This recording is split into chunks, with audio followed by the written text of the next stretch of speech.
Shalom Bapak Ibu Saudara yang terkasih di dalam Tuhan. Bagaimana kabar Bapak Ibu Saudara hari ini?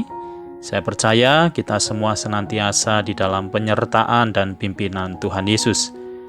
Bersyukur pagi hari ini kita boleh kembali bertemu di dalam renungan pagi Embun Hermon yang akan mendasari kehidupan kita sebelum kita memulai aktivitas sepanjang hari ini. Bapak Ibu Saudara, mari kita siapkan hati kita dengan berdoa. Bapa di dalam surga, sungguh kami bersyukur kepada Engkau ya Tuhan, karena kasih setia dan rahmat-Mu yang begitu besar dalam hidup kami boleh ada sampai hari ini. Kami boleh menikmati hari yang baru dan nafas kehidupan, dan semua itu adalah kemurahan Tuhan di dalam hidup kami. Terima kasih Tuhan, dan saat ini kami siapkan hati dan pikiran kami untuk mendengar kebenaran firman Tuhan. Berbicaralah kepada setiap kami ya Tuhan, kami siap mendengarkannya. Di dalam nama Tuhan Yesus kami berdoa. Amin. Bapak Ibu Saudara, pembacaan firman Tuhan pagi hari ini dari Injil Matius pasal 5 ayat 8. Demikian firman Tuhan. Berbahagialah orang yang suci hatinya, karena mereka akan melihat Allah. Amin. Bapak Ibu Saudara, hari ini saya akan melanjutkan renungan tentang ucapan bahagia yang disampaikan Tuhan Yesus di dalam khotbah di bukit. Ucapan bahagia yang keenam ini adalah tentang berbahagialah orang yang suci hatinya, karena mereka akan melihat Allah. Pertanyaannya saat ini adalah, apakah yang dimaksud dengan hati yang suci? Dan bagaimana kita dapat memiliki hati yang suci seperti yang dikehendaki oleh Tuhan Yesus di dalam hidup kita? Bapak Ibu Saudara, tentu kita masih ingat peristiwa pembunuhan pertama kali yang terjadi di dalam dunia ini yang dilakukan oleh Kain, yang dijelaskan di dalam kitab Kejadian. Ketika Kain mau membunuh Habel, firman Tuhan berkata bahwa hati Kain menjadi panas. Demikian juga ketika peristiwa di mana Hawa hendak memakan buah yang dilarang oleh Tuhan. Dikatakan firman Tuhan bahwa buah itu sangat menarik hati Hawa sehingga membuatnya jatuh di dalam dosa. Kita melihat bahwa hati adalah segala-galanya bagi kehidupan manusia. Karena hatilah yang menggerakkan segala keinginan dan kehendak di dalam diri kita. Bapak Ibu Saudara, lalu apa sebenarnya yang dimaksudkan oleh firman Tuhan dengan hati yang suci?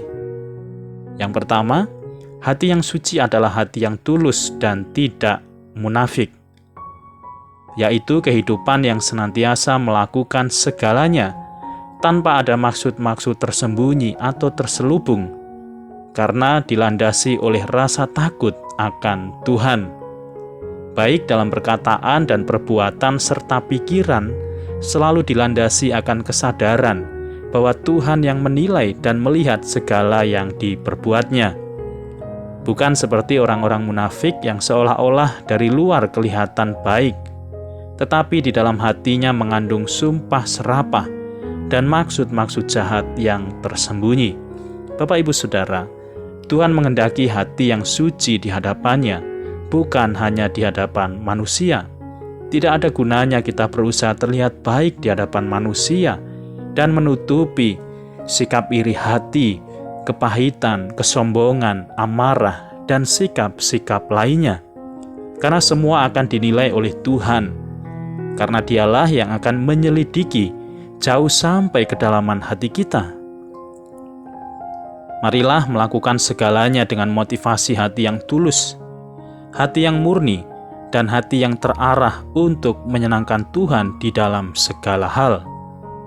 Lakukanlah ibadah, berikanlah persepuluhan, hormatilah orang tua, berikanlah sedekah, bantulah orang lain, dan lakukanlah semua kebaikan, bukan sekedar kewajiban agamawi kita, melainkan karena kasih yang mendalam kepada Tuhan. Karena segala sesuatunya sekali lagi akan dinilai oleh Tuhan. Yang kedua, hati yang suci adalah hati yang tidak mendua. Saudara yang dikasihi Tuhan, seringkali dalam hidup ini kita lebih mencintai hal-hal yang ada di dalam dunia lebih daripada mengasihi Allah. Tentu saja sikap seperti ini tidak berkenan kepada Allah. Firman Tuhan di dalam Matius pasal 6 ayat 24 berkata, "Tak seorang pun dapat mengabdi kepada dua tuan, karena jika demikian ia akan membenci yang seorang dan mengasihi yang lain, atau ia akan setia kepada yang seorang dan tidak mengindahkan yang lain. Kamu tidak dapat mengabdi kepada Allah dan kepada Mamon." Bapak Ibu Saudara, kita menyadari bahwa dosa menjadikan segala keinginan hati kita selalu mengarah kepada kedagingan dan hawa nafsu yang menyesatkan. Karena itu hati kita perlu dibaharui dan ditahirkan oleh Tuhan. Pemazmur mengatakan dalam Mazmur 51 ayat 12, "Jadikanlah hatiku tahir ya Allah, dan perbaharuilah batinku dengan roh yang teguh." Kita perlu hati yang baru, yaitu hati yang dibaharui oleh darah Kristus yang akan menjadikan hidup kita seturut dengan kehendak Allah. Menurut John Calvin, hati yang diperbaharui dan disucikan bukan berarti tidak bisa berbuat dosa, melainkan ia memiliki kepekaan yang begitu besar terhadap kesalahan atau dosa yang paling kecil sekalipun.